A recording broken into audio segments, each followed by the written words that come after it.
Good morning বন্ধুরা, তোমরা কেমন আছো? আশা করি খুব ভালো আছো। আমিও খুব ভালো আছি। প্রতিদিনকার মতো আজকেও তোমাদের কাছে রেসিপি নিয়ে হাজির হলাম। আজকে আমি বানাবো আলু ভরা পরোটা। আলু ভরা পরোটা অনেক রকমভাবে খেয়েছো, আর আমি আজকে যেভাবে বানাবো তোমরা সেইভাবে একবার হলেও বানিয়ে খেয়ে দেখবে। একদম ঘরে থাকা উপকরণ দিয়ে আর অল্প সামান্য উপকরণেই এই রেসিপিটা হয়ে যাবে, খেতেও দুর্দান্ত লাগবে।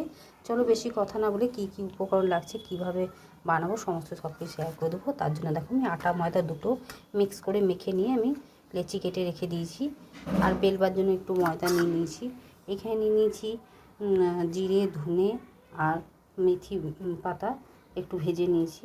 এখানে নুন, একটু সামান্য পরিমাণ চিনি গুঁড়ো, এখানে নিয়ে নিয়েছি জোয়ান, এখানে লঙ্কার গুঁড়ো, এগুলো নিয়ে নিয়েছি। এখানে নিয়ে নিয়েছি আলুটাকে মেখে নিয়েছি, এর সাথে দিয়ে দেবো মশলাগুলোর সাথে। আর নিয়ে নেবো একটু লেবুর রস, তোমরা চাট মশলা ব্যবহার করতে পারো।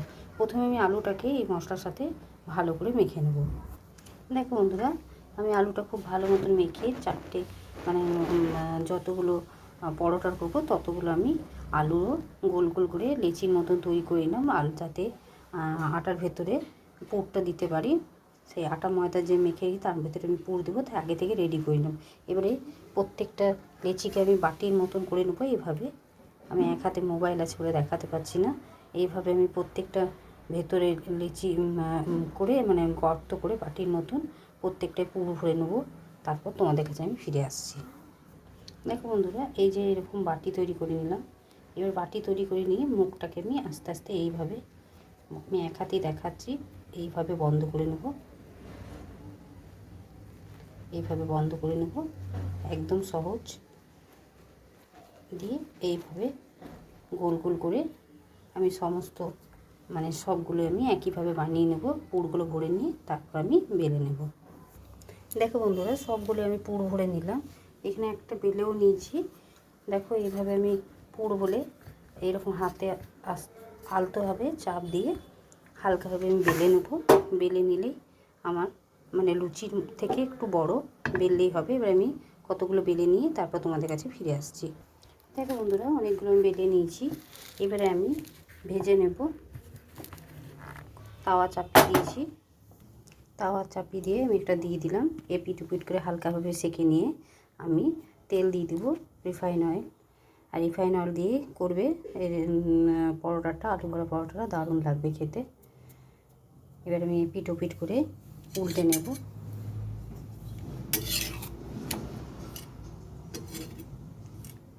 দেখো ঘরে থাকা উপকরণ দিয়েই অতি সহজে বানানো হয়ে যাবে। এমনিভাবে বানিয়ে নেবে, আর তোমরা একবার হলেও এইভাবে বানিয়ে খেয়ে দেখবে, দারুণ লাগে খেতে। এবারে আমি একটু তেল দিয়ে দেবো।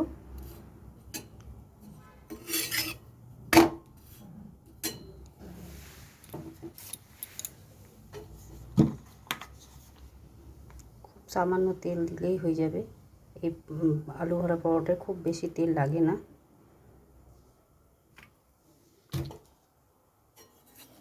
এই তেলেই পরোটা ভাজা হয়ে যাবে।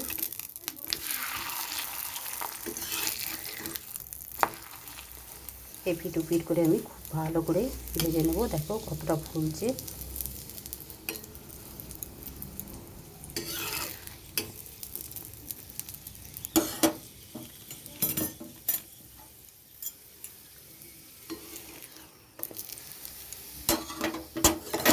চিপে চিপে একটু ভেজে নিলেই ভাজা হয়ে যাবে। প্রত্যেকটা একই রকমভাবে ভেজে নেব।